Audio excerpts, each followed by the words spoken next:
Bonjour à tous.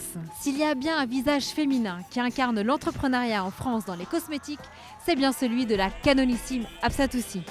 Depuis 2012, vous pouvez la retrouver aux côtés de Laurence Ferrari dans Le Grand 8 sur D8. Mais avant tout, Absatou est surtout une entrepreneure. Souvenez-vous, en 2005, elle lance Ethnicia, le premier concept d'espace de beauté global et sur mesure en France. Quelles sont ses actions au quotidien pour pallier justement au réchauffement climatique? Eh bien, pour le savoir, suivez-moi, elle nous attend dans son showroom qu'elle vient d'ailleurs tout juste d'inaugurer. A tout de suite.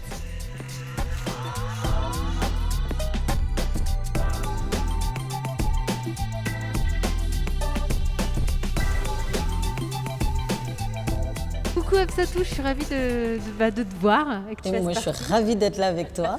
Opération au cœur de la COP 21 avec les Super. jeunes. Alors tout d'abord, tu crées, tu imagines, tu innoves. Alors justement, on te suit où là dans les 6 prochains mois par exemple? Alors d'abord, ici, tu es dans mon nouveau showroom qu'on a ouvert il y a quelques temps. Un showroom où on présente toutes mes créations, toute ma folie est réunie ici. C'est un concentré de folie. Ce sont des produits que je développe avec mes équipes parce que je développe évidemment pas ça toute seule. On a envie d'abord d'être différents. Donc, toutes nos égéries, par exemple, sont des femmes créatrices d'entreprises, d'où notre hashtag Sois belle et fait, parce qu'on milite pour une autre forme de beauté. Être belle, c'est évidemment peut-être prendre soin de soi, mais c'est être bien à l'intérieur aussi, et c'est être fière de ce qu'on a fait. Et ces femmes sont fières de ce qu'elles ont fait. Et je pense que c'est comme ça qu'elles vont inspirer les autres femmes. À un moment où on sait en plus que 70% des femmes veulent devenir créatrices d'entreprises, entrepreneurs, je pense que le message de l'industrie de la beauté est d'autant plus important. Toi justement, si je te parle dérèglement climatique, réchauffement climatique, c'est quoi les premières images qui te viennent en disant « Ah oui, là effectivement, je suis témoin d'un paysage qui m'est familier, qui a changé et ça me fait un tilt ». Alors c'est vrai qu'on entend beaucoup parler de cette COP 21, comme beaucoup de citoyens et même la majorité des Français, puisque j'avais vu les dernières études, on ne comprend pas bien le but de cette COP 21. On se dit quand même c'est bien, ils vont se réunir, mais ce n'est pas ça qui va changer les dégâts tels qu'on les constate.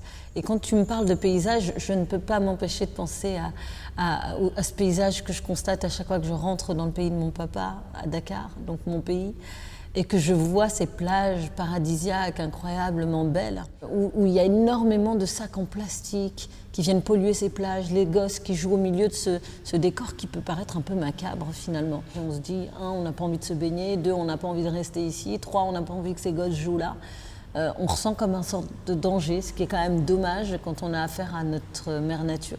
Quand on voit ces paysages, j'ai changé mes habitudes de consommation. C'est-à-dire que je vais faire mes courses avec des sacs déjà que je recycle et que je réutilise. J'ai pas du tout envie d'aller gaspiller ces sacs parce que je sais où ils vont finir. C'est pas grand-chose, mais d'être utile, en tout cas d'agir dans le sens de mes convictions et ne pas être là qu'à râler, mais essayer de faire quelque chose à mon petit niveau. Bon, Absatou, je suis ravie, je te remercie beaucoup. Et puis je crois que tu as quelque chose à nous dire Sois belle et fait. pour un monde meilleur. À bientôt.